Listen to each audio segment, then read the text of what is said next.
नमस्कार, राम राम, जय केदारनाथ। दोस्तों, हम लोग निकले हैं चार धाम की यात्रा पर।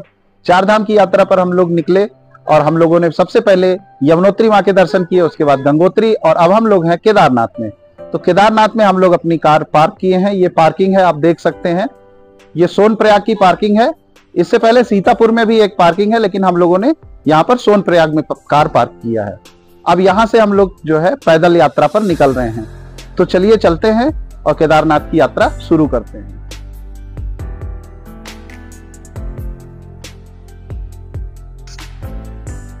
मल्टी लेवल पार्किंग से निकलकर हम लोग सोनप्रयाग बाजार को पार करते हुए पहुंचते हैं रजिस्ट्रेशन चेकिंग पॉइंट, जहां पर हम लोगों ने अपना रजिस्ट्रेशन चेक करवाया। उसके बाद गौरीकुंड जाने के लिए लाइन में लग गए, जहां से हमें शटल सेवा मिलती है। टैक्सी द्वारा हम लोग पहुंच जाएंगे गौरीकुंड।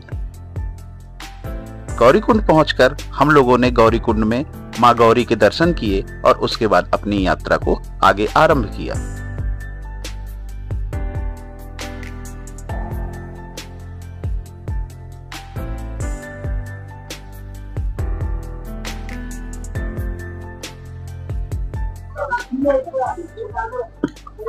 दोस्तों, हम लोग चलते हुए गौरीकुंड पार करके उसके ऊपर लगभग 1 किलोमीटर आ गए हैं।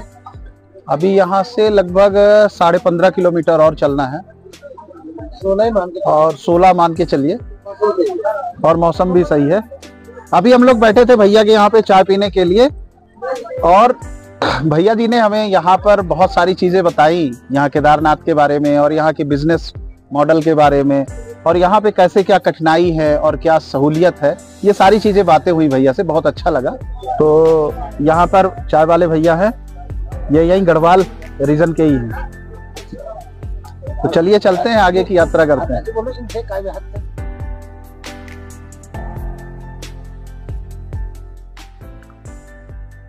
गौरीकुंड के बाद पहला पड़ाव आता है चीरबासा। चीरबासा में बटुक भैरव का मंदिर है। इसके आगे पर यहीं पर हेलीपैड भी है, जहां से इमरजेंसी सुविधा भी उपलब्ध होती है।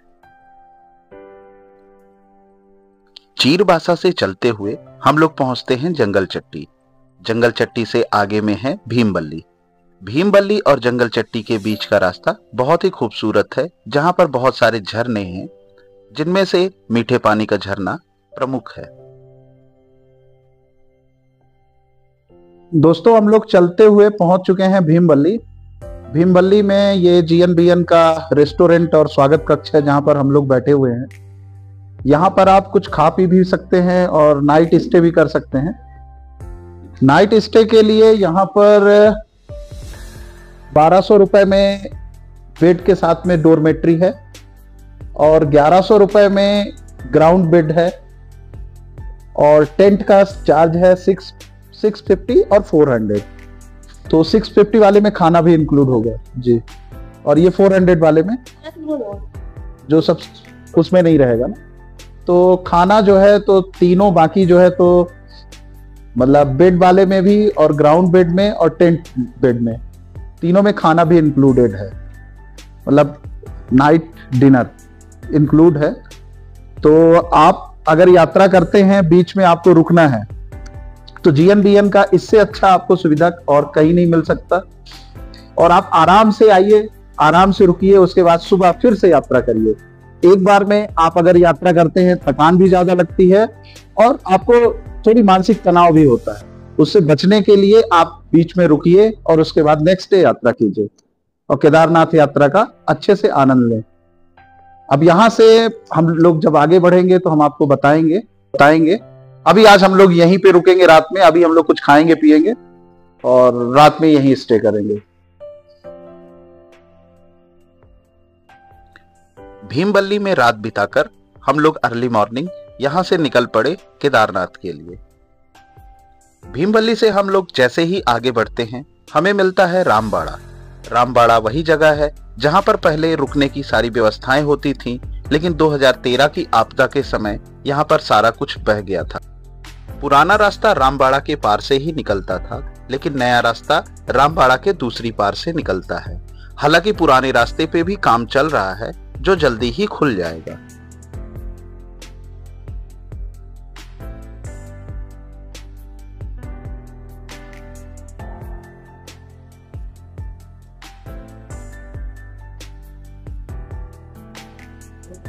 बहुत ही सुंदर मौसम हो रहा है दोस्तों। हम लोग चलते हुए भैरव ग्लेशियर के पास पहुंचने वाले हैं। अभी रामबाड़ा से लगभग 1 किलोमीटर ऊपर आए हैं। अभी यहाँ से केदारनाथ लगभग 8 किलोमीटर है। चल रहे हैं, बहुत ही सुंदर मौसम है। आप लोग देखिए मौसम को।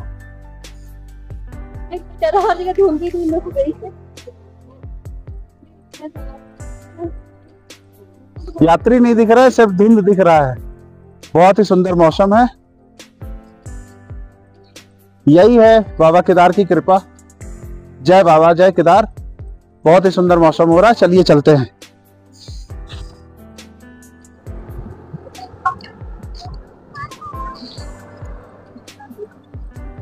पैदल चलते हुए कब हम लोग यहाँ पहुंच गए समझ में नहीं आ रहा है, और उसका सबसे बड़ा कारण है ये बादल। बहुत ही अच्छा मौसम हो रहा है। बादल तो खूब है लेकिन बारिश नहीं हो रही है। यह प्रभु की मेहरबानी है। नहीं, अभी तक पैदल चलना बड़ा मुश्किल हो जाता है, पूरे रास्ते में कीचड़ हो जाता है। तो अभी हम लोग चलते हुए आ गए हैं बड़ी लिंचोली। बड़ी लिंचोली से थोड़ी सी ऊपर बैठे हुए हैं, और अब यहाँ से लगभग पीछे आपको दिखाई देगा बेस कैंप, सबसे ऊपर टॉप में जहाँ हेलीकॉप्टर पहुंचा हुआ है। तो बस वहां से थोड़ी सी आगे पे मंदिर है, लेकिन अभी यहाँ से दूरी लगभग 3 से 3.5 किलोमीटर और है।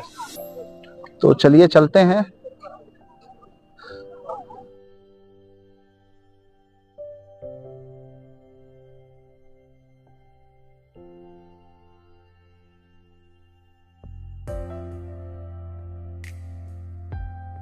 केदारनाथ के रास्ते में वैसे तो छोटे छोटे कई ग्लेशियर हैं, लेकिन मुख्य रूप से 3 ग्लेशियर हैं, जिनमें से प्रमुख है भैरव ग्लेशियर।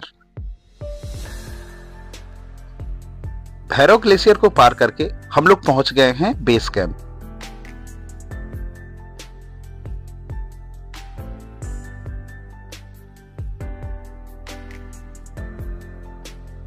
तो दोस्तों हम लोग पहुंच चुके हैं बाबा केदारनाथ के धाम। पीछे आप देख सकते हैं बाबा केदारनाथ का धाम बहुत ही सुंदर सजा हुआ है, और बहुत ही बढ़िया मौसम है, देख सकते हैं। तो दोस्तों हम लोगों ने दर्शन एक बार कर लिया है, अभी फिर जाएंगे, कल सुबह फिर से दर्शन करेंगे। आगे चलते हैं भीमशिला। बाबा केदार के मंदिर के ठीक पीछे साइड स्थित भीमशिला जा रहे हैं हम लोग। यहाँ बाबा के धाम के ठीक पीछे बगल में ईशान कोण पर स्थित है भगवान ईशानेश्वर का मंदिर, जहाँ पर अच्छी भीड़ लगी हुई है। जय बाबा, जय केदार। आते हैं बाबा, आते हैं। यहाँ पर स्थित है भगवान ईशानेश्वर का मंदिर। यहाँ पर भी अच्छी खासी भीड़ है। ये पीछे आप देख सकते हैं भीमशिला।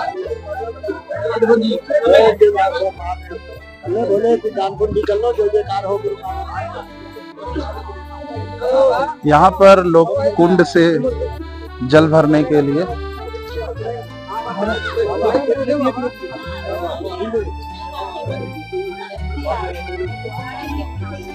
भीमशिला है, और इधर ही है श्री आदि गुरु शंकराचार्य समाधि स्थल।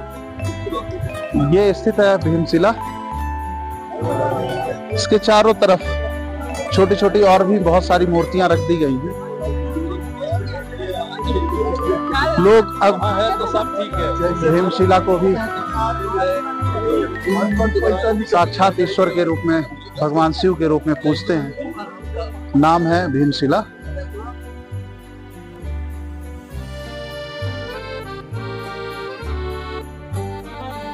भीमशिला से थोड़ी दूर पर स्थित है आदि गुरु शंकराचार्य की समाधि।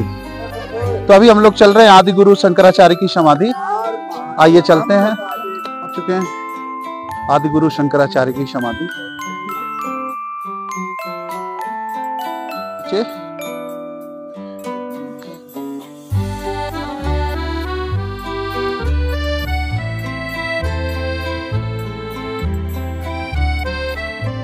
तो ये था केदारनाथ का ब्लॉग। आपको कैसा लगा कमेंट कर जरूर बताएं। वैसे तो हमने केदारनाथ के ऊपर बहुत सारी जानकारी की वीडियो बनाई थी, लेकिन हमने कभी ब्लॉग नहीं बनाया था। ये फर्स्ट टाइम है जो हमारा फुल फ्लेज ब्लॉग था। आपको यह ब्लॉग कैसा लगा कमेंट कर जरूर बताएं। अगर अच्छा लगा है तो लाइक करें, कमेंट सेक्शन में कमेंट करें। कोई सुझाव है तो सुझाव देना बिल्कुल ना भूलें। जय बाबा, जय केदार।